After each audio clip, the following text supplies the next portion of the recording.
Hey guys, it's what, the 10:32 here. Ever vigilant. Um, I wasn't originally going to do anything news-wise. I, in fact, I don't want this one to show. This is kind of out of place. Yeah, I didn't want to do anything news-wise. I was, if I'm being honest, going to take a bong hit, and I was going to play some chess, and then that's how I was going to end my night.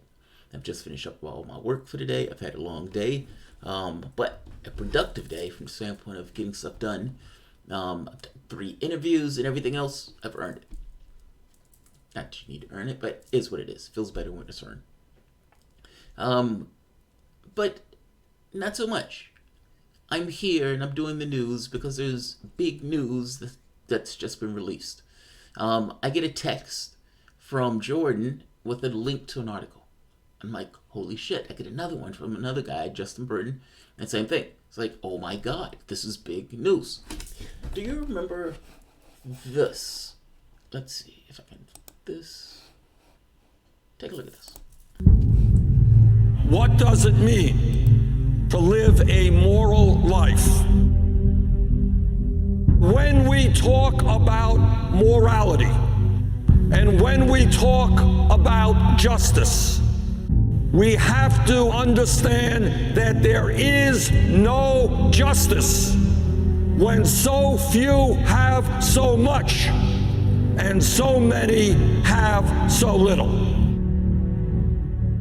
There is no justice when the top 1/10 of 1% owns almost as much wealth as the bottom 90%.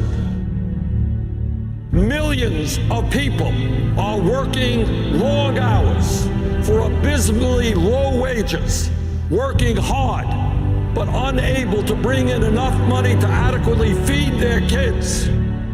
There is no justice when the United States of America has the highest rate of childhood poverty of any major country on earth. How can we talk about morality, about justice, when we turn our backs on the children of our country?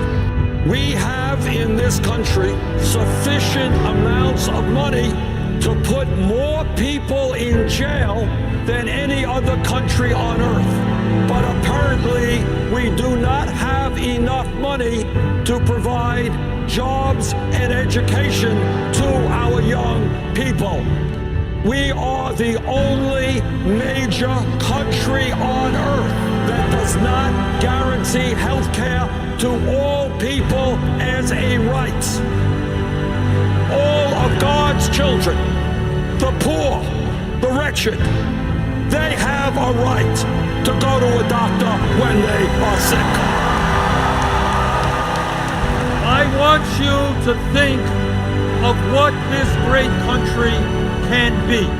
We can be a nation which join other nations around the world in guaranteeing health care to all people as a right. We can be a nation in which working parents can get quality, affordable child care. We can be a nation in which every American, regardless of his or her income, can get a college education. We can be a nation in which every senior lives out their lives in dignity and security. We can be a nation in where everyone, no matter their race, their religion, their disability, or their sexual orientation, realizes the full promise of equality that is our birthright as Americans.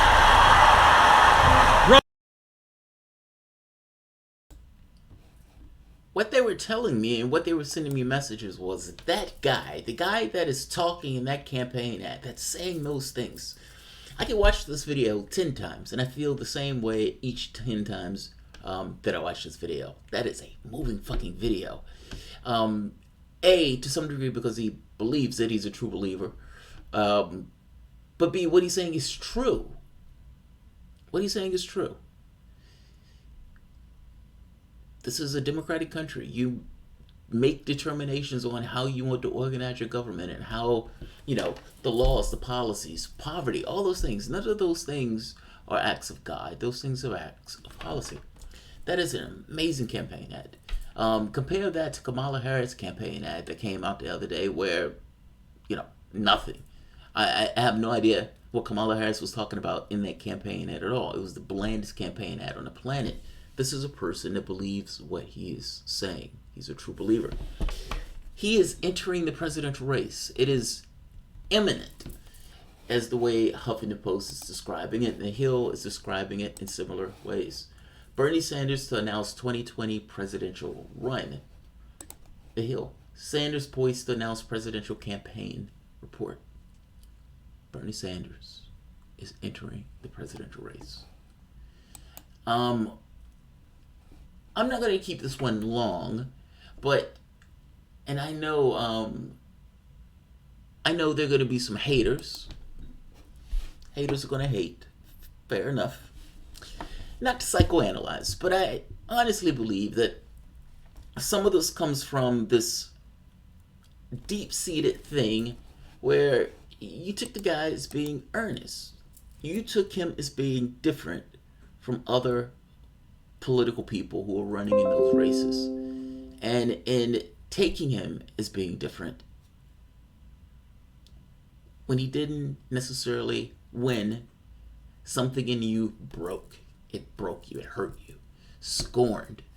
And not just that, even worse, when he was bent to form in order to support Hillary Clinton, again, it broke that much more. I'm sympathetic to that. Now, the thing is, I've been inoculated from this early on, so I didn't necessarily see Sanders as something other than what he was.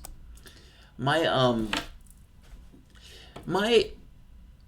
dad's best friend, he set me down one day, and him and I were having a conversation, and he says, your dad was just a guy. He says, at the end of the day, there are things that took place between him and his mom, or between your mom and him, that he took out on you. He says, that wasn't necessarily right, but he still cared about you, but at the end of the day, he was just a guy. That blew my mind, because all of the time I had this label in my head of this guy as my dad, and there are certain responsibilities associated with him being my dad. That is true, by the way. There were certain responsibilities, but that said, he was a fuck up in the same way that I knew that I was a fuck up. And within that, there's a certain understanding and empathy within that regard. I'm making the point that the same thing is true for Sanders. At the end of the day, he's just a guy. And there were political things that bent him into shape. And whether you think he made the right choice or not, he was just a guy. He's running in this particular race in 2020. And I would make the case, even though I'm going to be joked to some degree for making this case, that the world that you live in is built on Sanders. Now, I don't mean this in the overarching, political space. I just mean this from the standpoint of the left and the language that is used on the left. That world is built on Sanders. That Overton window shift is built, again, on Sanders. All of that stuff took place under this language of Sanders that was developed within that 2020 or 2016 presidential primary. It's funny. Sanders did lose. And I make the argument that he's just a man. But, when Sanders was broken and they essentially hefted his broken body up on the cross in front of the DNC, they were throwing grapes and bananas and whatnot at him. I sat there and watched as they laughed and they mocked him and they broke him to form and made him support the person who, for the most part, shafted him. But he rose. Sanders rose. And the Overton window shifted. Meaning all of these people who started to run on the left started to run with this similar language of Sanders. Even the campaign ads, the videos. If that particular campaign ad, if you look at Gillum's campaign ad looked almost identical to that. Several of them did. I guess I'm making the point that how people talk on the left, whether you want to talk about Medicare for all, whether you want to talk about expansion of either Social Security or education, even the fact that the polling has started to take place and that the public started to shift their attitudes on those issues, again, is a testament to the person who first brought it up in the first place. This political discourse from the standpoint of the left. The left has been the political abused spouse of the Democratic Party for God knows how long, for like 20, 30 years. And in this one glimmering light in 2016, in the very act of Sanders being broken, to some degree, it created something else that became this rowdy, you could say, assertion of self that wasn't necessarily there before.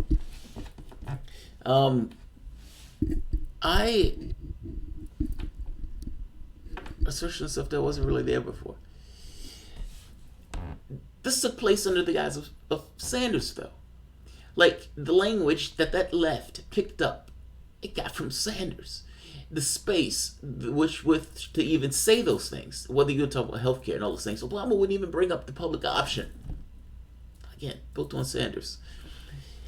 Sanders made this point one time when they asked him about the next presidential race. And he said he didn't want Biden to get it. Because his thought was all of this shift in the attitudes on this stuff is essentially based on the campaign that I ran in 2016. And ultimately, he thought it was only fair that he can bring that home. I concur. I look at this as good news. And I wait for the specific time when he finally comes out. Let's see. People think they're going to screw Sanders again. I'm not going to keep this one long. 12 minutes is already too long. I really hope Bernie's endorsement of Hillary Clinton this time around. Oh, Skip, you asshole. That's funny. I really hope Bernie's endorsement of Hillary Clinton this time around is enough to propel her to the White House. Can you imagine if she gets in the race? Can you imagine? Oh man, God, I couldn't imagine that. Couldn't imagine that. I hope my donations to Bernie end up in Hillary's campaign fund again. He is the most leftist politician in my lifetime, and I'm going to sit out. I'm going to back him because waiting for him to be perfect politician is vanity. We are desperate for change. Yes. Fucking hate Dan Chavez. I agree with you. Alright, I'm going to end this. But Sanders is about to get into the race. When Hillary Clinton lost to Donald Trump, Hillary Clinton went and stuck her head in a tunnel, in a hole in the ground. Sanders got up and went out protesting, campaigning, pushing legislation, attacking Trump on the Senate floor. Like, there's a qualitative difference in the individuals and the realness within those individuals. One carries hot sauce around in their pocketbook. The other one actually does real shit. So I will end this here. If you guys enjoyed the content, please feel free to share, like, subscribe. You can always support the PayPal or Patreon. Thanks all. And we out.